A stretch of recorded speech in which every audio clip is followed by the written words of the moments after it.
হারাম সম্পদ দিয়ে যদি কেউ দান করে তাহলে দানের সওয়াব পাওয়া যাবে না, বরং কোনো কোনো ক্ষেত্রে এটা আরো উল্টা বরং গুনাহ হবে।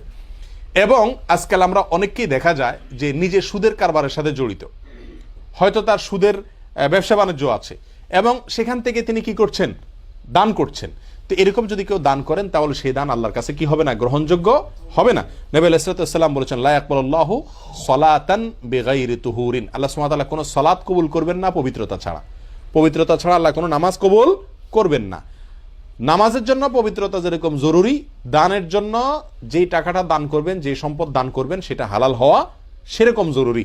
নবী আলাইহিস সালামের জন্য হাদিসের শেষ অংশে বলেছেন, ওয়ালা সাদাকাতা মিন গুলুলিন, আপনি আত্মসাৎ করে অন্যায়ভাবে হারামভাবে উপার্জন করে সেই সম্পদ থেকে যদি আপনি দান করেন তাহলে সেটাও কি হবে না, দান হবে না, সেই দান আল্লাহ কবুল করবেন না, আল্লাহর কাছে এটা গ্রহণযোগ্য হবে না।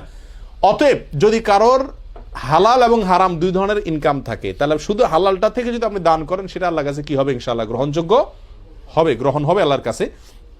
অন্য হাদিসে আরসালাম নবী আলাইহিস সালাম বলেছেন, ইন্নাল্লাহা তাইয়্যিবুন লা ইয়াকবালু ইল্লা তাইয়্যিবা, নিশ্চয় আল্লাহ পবিত্র, তিনি পবিত্র ছাড়া অপবিত্র, নোংরা, হারাম কোনো কিছু গ্রহণ করেন না। আপনি হারামটা দিবেন, দান করবেন, আল্লাহ সুবহানাহু ওয়া তাআলা ওটা কি করবেন না, অ্যাকসেপ্ট বা গ্রহণ করবেন না। তবে হ্যাঁ, কারোর পাওনা আছে আপনার কাছে, কিন্তু সেই পাওনাদারের কাছে আপনি টাকাটা পৌঁছানোর কোনো সুযোগ নাই, ওই লোকটাকে আর খুঁজে আপনি পাবেন না।